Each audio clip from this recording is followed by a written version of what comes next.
Hello and welcome to the Forsaken Podcast. I'm your host, Truth Lives. Before we get started, I want to welcome all of our new members to the clan that joined this past week and the past couple of weeks, to be honest with you, because we haven't had a podcast in a while. I'm glad to have you guys aboard. Um, Getting ready for Beyond Light. I see a lot of you guys trying to get all those raids done, everything like that you can before they leave, which is pretty cool. I want to talk to you guys about some stuff. Sorry about the past couple of weeks with the podcast. On the 2nd of October, we had to not post a podcast due to technical issues.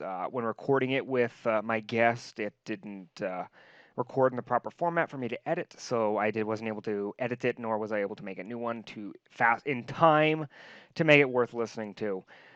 Same with the week before, my guest actually canceled, and it was a little late in the weekend for me to quickly get a second guest to take his place. And I was unable to do it as well because I was busy with family and stuff like that. And then the last week, I was on Guardian Downcast, which is a really good podcast. You guys could definitely check those guys out. Gator and Hazel are wonderful guys. I was so glad to be on their podcast and be interviewed. So if you want to learn more about me and my story and some really cool, fun guys and fun topics to talk about, head over to Guardian Downcast on just about any podcast playlist you can find out there and check them out. So we're gonna go jump into this Destiny 2 news. So this week at Bungie. So I'm gonna skip over. I'm not gonna talk about the Vidoc and the newest trailer. I might mention the newest trailer, but I'm not gonna talk about the Vidoc and everything like that. When I have my guest on, we'll actually talk about that. I'm hoping next week we can get a really good guest so we can talk about that Vidoc. So this week at Bungie, there's a lot going on right now. What a week! It started out with a brand new Vidoc showcasing Bungie's developers giving a behind-the-scenes look at what we've been coming up with from home. Now I'll pause for the TWAB for 15 minutes so you can go watch it in its all its glory. If you always watched it, go watch it again. Don't worry. We'll wait on you. Sorry. What is your first look into the season of the hunt, as well as a deeper dive into Beyond Light, Stasis, New Light, and our plans for year 4? And we mentioned also that the most seasonal content is going to be sticking around throughout the year, and showed off a new calendar for Beyond Light and Season of the Hunt. Start writing these dates in your calendar, or I guess like programming them into your virtual calendars. You do. So that's pretty cool. They have a calendar out there. It's pretty cool. Beyond Light launched the 10th. And then the seasonal artifact and a lot of the seasonal stuff will start up that week as well. They won't actually do the Season of the Hunt missions. Don't start until the 17th, which is the week after the week after the 10th. So it'll be a week before the actual seasonal missions for Season of the Hunt start. But I'm pretty sure you can get some seasonal content still on the way because they do have the seasonal artifact and the reward track unlocks as well there on the 10th. So that's pretty cool. Looks like adept weapons are being added to Beyond Light's trials on the 13th. That'll be the first week of trials. Then the raid opens up the Deepstone Crypt on the 21st. Then they've got the first Iron Banner of this season on the 8th, which is pretty cool. It's actually pretty early. Or no, wow, 12/8. Sorry, 12/8. So December 8th. And then December 15th through the 1st, no, wow, through to the 5th of January is the Dawning. And then they have many more coming out. So with Beyond Light, free content. You've got the new Destination Europa, new Cosmodrome experience, new seasonal armor, new exotic weapon, new strike added to the playlist, new lost sectors, 100 seasonal ranks, new artifact mods, new triumphs, shaders and emblems, Iron Banner, and the Dawning. That's all free to players. If you buy the Beyond Light, you get the Beyond Light campaign campaign begins. Stasis unlocks for all 3 of the classes, and then Salvation's Grip exotic grenade launcher quest. So I'm assuming that's going to be tied to the end of the story, maybe. We'll see, but that looks like it's going to be coming out there. We followed that up by pushing out the Beyond Light launch trailer this morning, featuring some good vibes and a familiar soundtrack. It's one of the last action-packed previews of Beyond Light you'll get before it launches in less than a fortnight. We'll pause the TWAB one more time so you can watch it, but this is it. No more pauses after this. That's so you got that. Yeah, let's go with that. So this is where it gets really important. So this is where they're going to talk about some really good changes. So right now they're going to go talk about the progression changes that they're making in the game. So the start of the new Destiny expansion begins with a power climb as you experience the campaign and play through the story missions. After finishing that up and completing some additional quests and activities, you are usually around what we can call the soft cap, and we will need to start earning powerful rewards to continue to increase our power, so you can tackle some of the more aspirational activities in the endgame. After you reach the hard cap, there is an additional 10 power you can earn through earning pinnacle rewards if you choose to hit the pinnacle cap. There are new power caps you are aiming for this next season when it launches in November 10th. So the soft cap will be 1,200, the hard cap will be 1,250, and pinnacle cap will be 1,260. So that'll be interesting. When you first log in next season, all of your weapons and armor will be at 1050 power or higher if you have anything already over 1050. It will be unchanged, and anything under will be brought up to 1050. All new players will start at 1050 as well. So new light players will automatically start at 1050, just like when Shadowkeep dropped. They did make it to where the new players started at, I think, 860? No, 7 something. It was 7 something. And then later on down the road, they did increase the power cap, so it didn't have to earn as much of a grind. Now they're going to go into the powerful reward changes. We've heard a lot of feedback from players for more opportunities to earn powerful rewards from the activities you enjoy most. We have a change coming that will allow you to have a chance to earn powerful rewards from strikes, Gambit, Crucible, and from seasonal drops all the way up until the hard cap. It will still be much quicker to continue to complete all the powerful reward sources each week, but if you just want to play strikes or Crucible matches all day, every day, you can continue to earn powerful rewards. We hope this helps you to continue increasing your power during this period when you are still close to the soft cap and may find completing some of the powerful sources, like the Ordeal, very difficult. So, good to know. They're going to talk about tokens and collections. So, Destiny is at its best when you are shooting aliens, getting loot, and becoming more powerful. The gameplay loop breaks down when the best way to increase your power cap can be standing in the tower, handing tokens to Lord Shack. Starting next season, gear received from collections and turning in tokens will have a lower power than in previous seasoned gear. Seasons, wow. Gear earned through token purchases will be 20 power below your power level, and collection buybacks will be capped at 1050 power.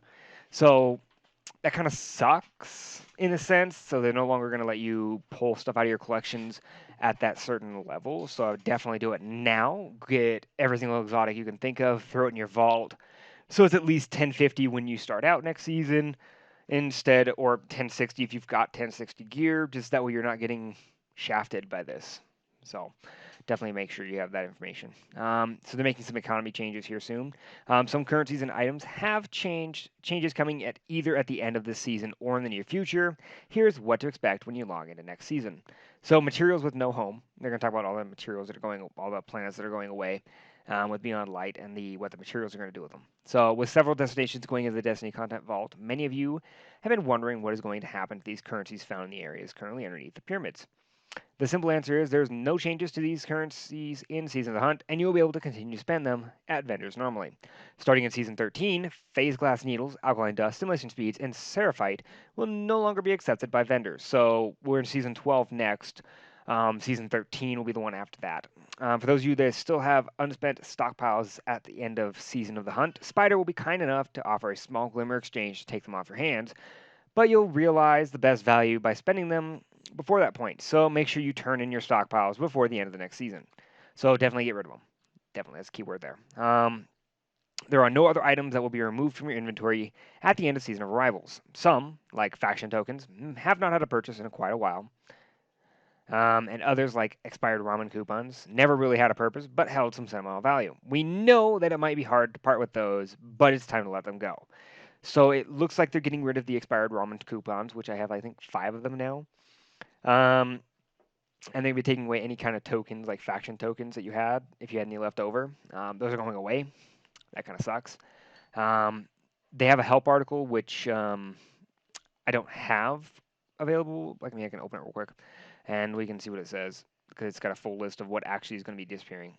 So here's a complete list of items, quests, and currencies that will be automatically removed from player inventories at the start of Year 4. Advanced Paradox Amplifiers, Adventure Tokens, all bounties and quests from the Season of Forge, Season of the Drifter, and Season of Opulence, all Ritual and Pinnacle Weapon quests. The gear will become available in our Monument to Lost Lights exotic archive.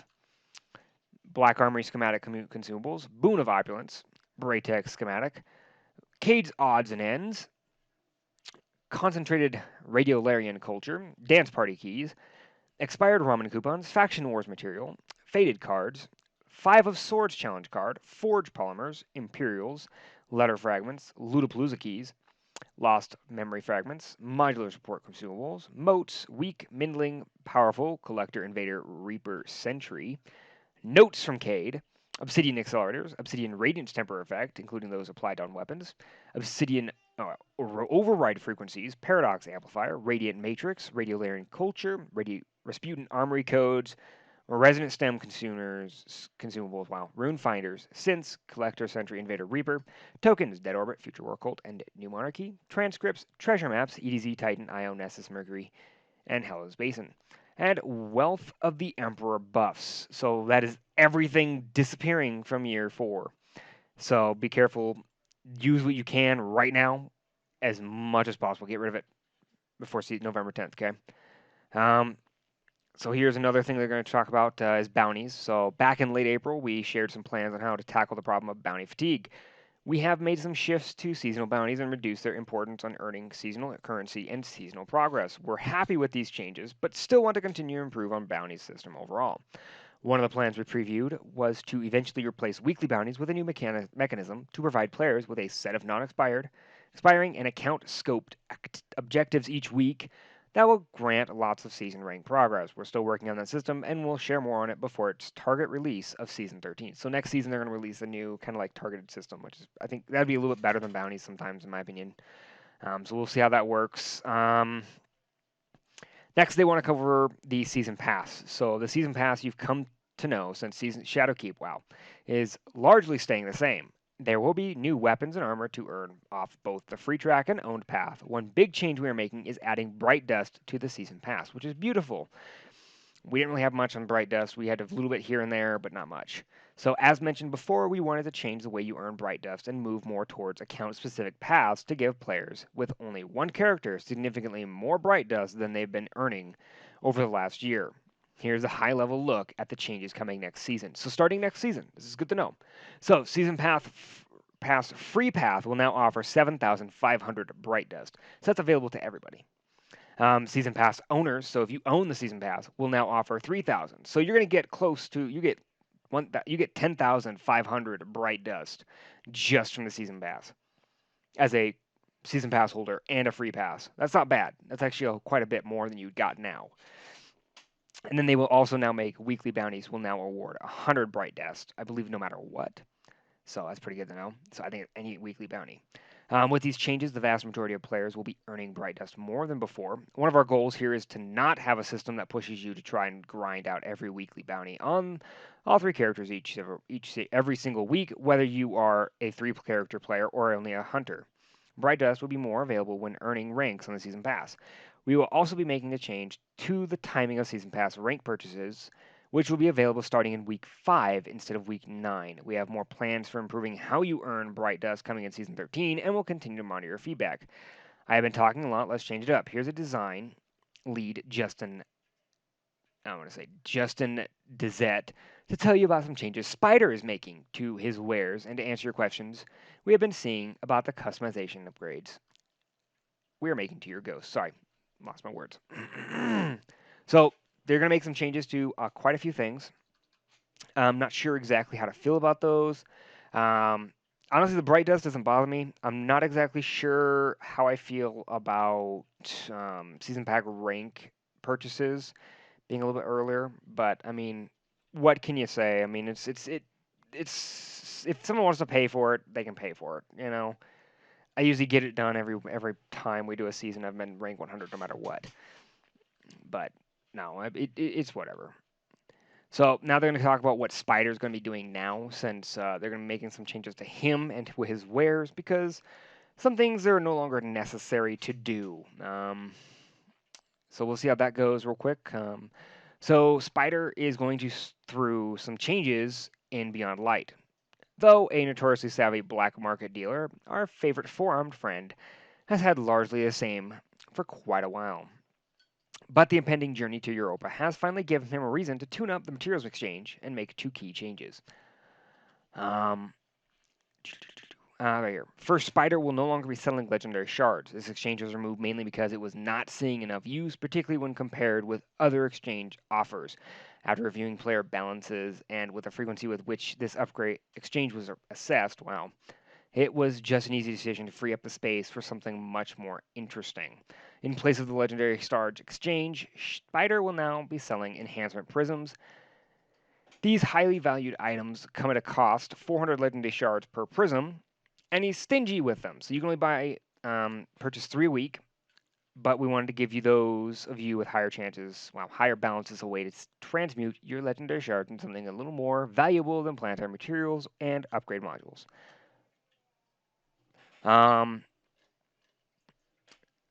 Sorry, I lost my place. My wife came in here, took off supplements. Um, lost my place. There it is. Right here. Second, we've taken another look at the enhancement core exchange works and made some changes. The ascending cost mechanism has been removed, and in place, Spider will now sell you 5 enhancement cores a day for a fixed price of 30 legendary shards each.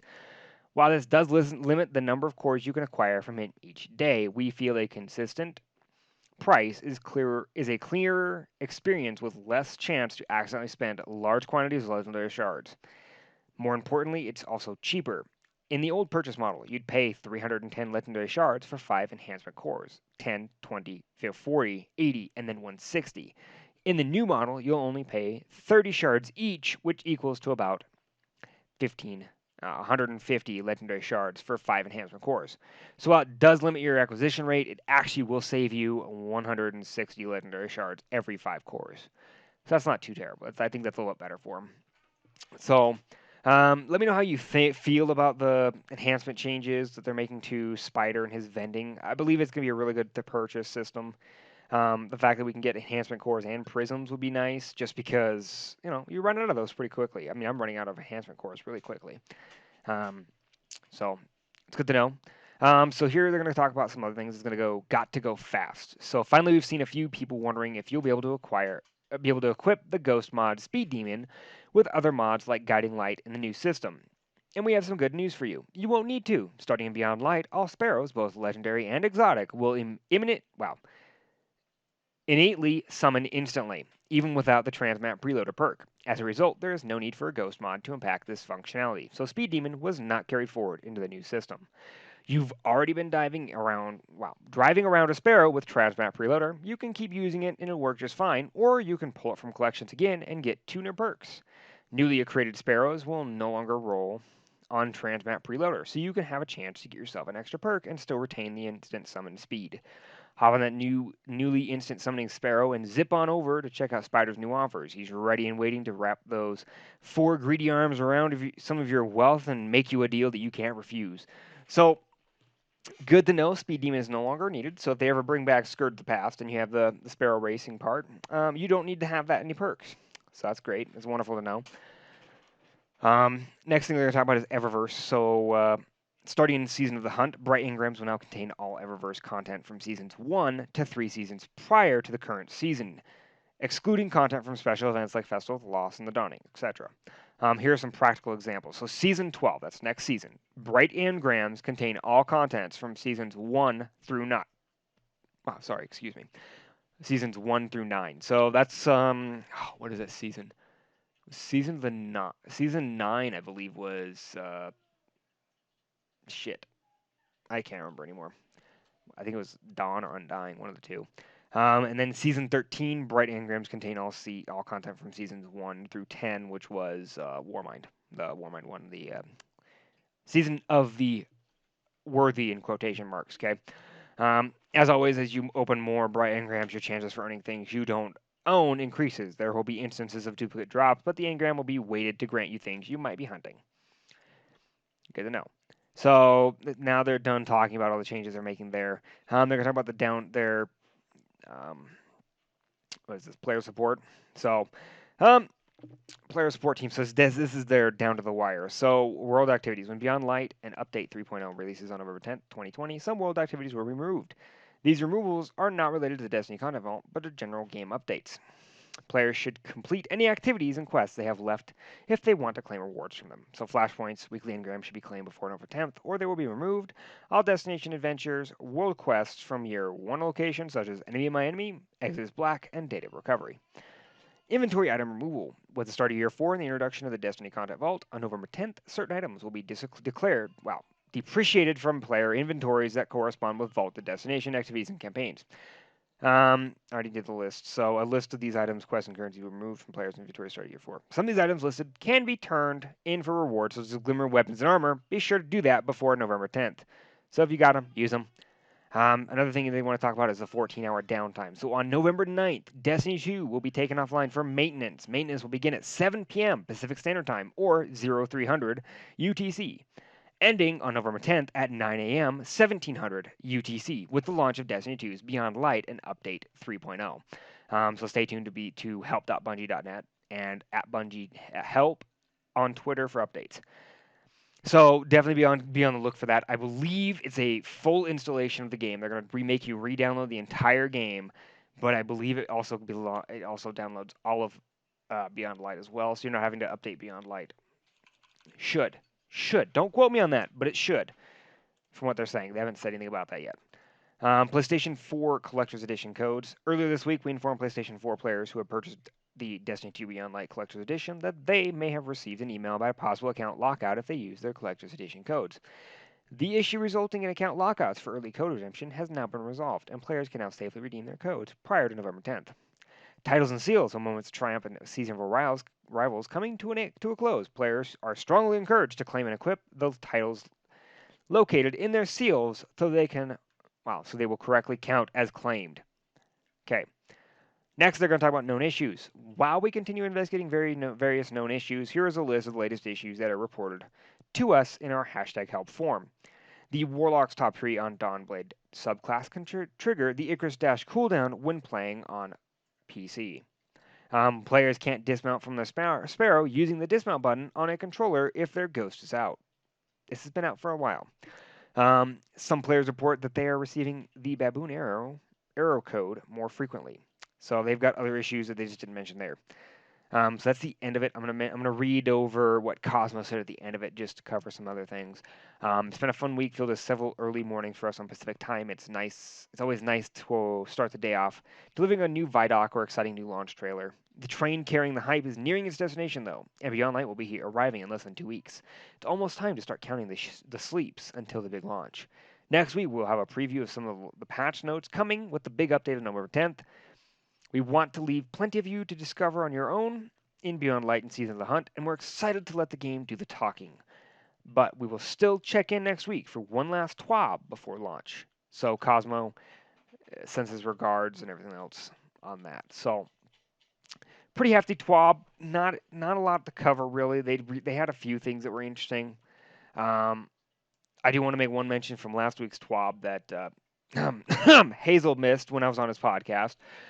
When getting adept weapons in Season of the Hunt and Trials, you will be getting a pinnacle drop for the first one of every week.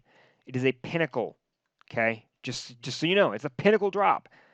So if you're already at hard cap by Trials launch, then go get into Trials, get your adept weapon, and you can get yourself your first pinnacle of the week. So there you go. So I think that's going to cover everything this week. I'm going to check something real quick. I believe Boney sent us a question last week that we didn't cover, but I'll go ahead and cover it real quick on my show while I've got the opportunity to do so. Let me see where it's at. Right here. Boney did ask, but I have one. What is one thing you want most from Beyond Light? And he says, for me, it's achievements.